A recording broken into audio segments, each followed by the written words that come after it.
Morocco থেকে হাজার হাজার অভিবাসী স্পেনের ছিটমহল সেউতায় প্রবেশকে কেন্দ্র করে ইউরোপ জুড়ে নতুন করে উত্তেজনা ছড়িয়েছে। পরিস্থিতি মোকাবেলায় আগামী মঙ্গলবার জরুরি বৈঠক ডেকেছে ইউরোপীয় ইউনিয়ন।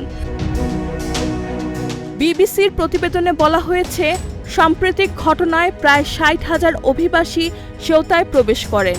যদিও কর্মকর্তাদের দাবি তাদের অধিকাংশই ইতোমধ্যে ফিরে গেছেন। তবে এই আকসিমকো সীমান্ত পারাপারের ঘটনায় অন্তত ৬৭ জনের মৃত্যু হয়েছে। এদিকে ফিনল্যান্ড ও ডেনমার্কের সমর্থনে ইতালি স্পেনের সঙ্গে সেনজেন চুক্তি সাময়িক স্থগিত করেছে। পাশাপাশি ফ্রান্স, ফিনল্যান্ড ও পর্তুগালও সীমান্তের তল্লাশি আরও কঠোর করার বিষয়টি বিবেচনা করছে।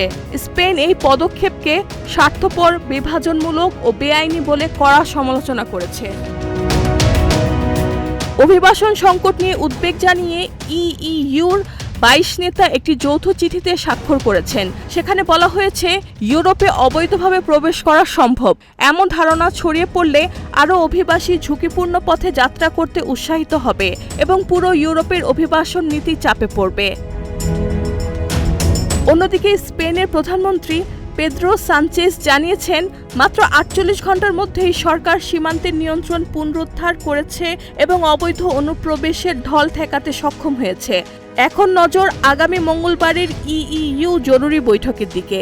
এই বৈঠকে ইউরোপের অভিবাসন সংকট মোকাবেলায় কী সিদ্ধান্ত আসে সেটাই হবে সবচেয়ে গুরুত্বপূর্ণ। রেহানা বেগম, প্রজন্ম ২৪।